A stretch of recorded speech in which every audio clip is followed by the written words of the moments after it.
વિક્રમ ઠાકોરને કેમ નહીં? આ સરકાર બેરી ઓધરી અને બોબડી સરકાર હોય એવું મને લાગી રહ્યું છે અને ક્ષત્રિય સમાજની તો ખાસ વિરોધી આ સરકાર છે એવું મને લાગી રહ્યું છે।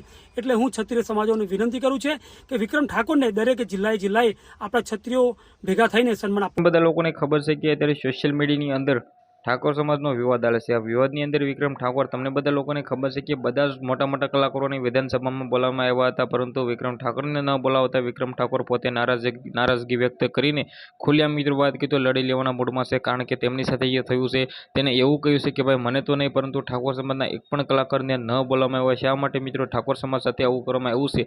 આની અંદર મિત્રો વાત કીધો ગુજરાતના મોટા મોટા નેતાઓથી લઈને મિત્રો ગેનીબેન ઠાકોર પણ ખુલ્લેઆમ બોલ્યા છે કે મિત્રો જે પણ થઈ રહ્યું છે એ બિલકુલ ખોટું થયું છે। હવે આના અંદર ભાઈ અત્યારે સોશિયલ મીડિયાની અંદર ઘણા બધા વિડીયો વાયરલ થયા છે, જેની અંદર ભાઈ વિક્રમભાઈ ઠાકોરના સમર્થનની અંદર બોલી રહ્યા છે કે મિત્રો ગુજરાતના આવડા મોટા ઠાકોર સમાજના કલાકાર છે, છતાં તેને વિધાનસભાની અંદર મિત્રો વાત કીધો એવોર્ડ અથવા મિત્રો વાત કીધો ફંક્શનની અંદર કેમ ન બોલાવવામાં આવ્યા હતા? આ મામલે અત્યારે ખુલ્લેઆમ મિત્રો વાત કીધો ઘણા બધા લોકો સાથે મિત્રો વાત કીધો ઘણા મોટા મિત્રો વાત કીધો કલાકારો પણ વિક્રમભાઈ ઠાકોરના સમર્થનમાં આવ્યા છે અને મિત્રો મને લાગે છે કે આવું પણ જોઈએ। કારણ કે ગુજરાતના સુપરસ્ટાર, તમને બધા લોકોને ખબર છે કે ગુજરાતની અંદર બનાસકાંઠાની અંદર સૌથી મોટા કલાકારો છે, છતાં મિત્રો વાત કીધો આવું જે ઠાકોર સમાજ સાથે કરવામાં આવ્યું છે, આ મામલે મિત્રો વાત કીધો ઘણા બધા લોકો સાથે મિત્રો વાત કીધો વિક્રમભાઈ ઠાકોર છે એ ગઈકાલે પ્રેસ કોન્ફરન્સ પણ કરી હતી, જેની અંદર પણ મિત્રો સવાલ ઉઠાવ્યા છે। સાથે મિત્રો વાત કીધો આવનારા ટાઈમમાં મીટિંગો પણ થશે અને ખુલ્લેઆમ મિત્રો વાત કરી તો આ વખતે મને લાગે છે કે લડી લેવાના મૂડમાં છે।